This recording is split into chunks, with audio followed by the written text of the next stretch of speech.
வணக்கம் நண்பர்களே. மலையாள சினிமாவில் ஒரு மகத்தான திரைப்படமாக வெளியாயிருக்கு ஆடு ஜீவிதம். மிகச்சிறந்த ஒரு திரைப்படம்னே இதை சொல்லலாம். ஏன்னா, ஒரு உண்மை சம்பவத்தை அடிப்படையாக வச்சு உருவாக்கப்பட்டிருக்க ஒரு நாவலிலிருந்து எடுக்கப்பட்ட ஒரு திரைப்படம்.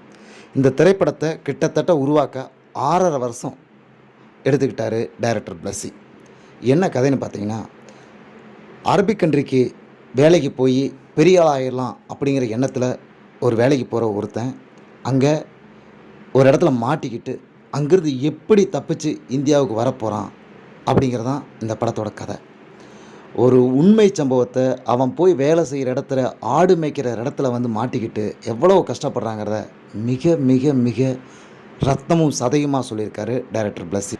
நாமளே பாலைவனத்தில் சிக்கிக்கிட்டு தப்பிச்சு வந்த மாதிரி ஒரு உணர்வை வெளிப்படுத்தியிருக்காங்க. அதுக்கு மிக முக்கிய காரணம் டைரக்டர் பிளஸ்ஸி மட்டும் இல்லை, நஜீப்புங்கிற கதாபாத்திரத்தில் நடிச்சிருக்கிற நடிகர் பிருத்திவிராஜ் சுகுமாரன். ஒரு அவார்டு வின்னிங் பர்ஃபார்மன்ஸ்.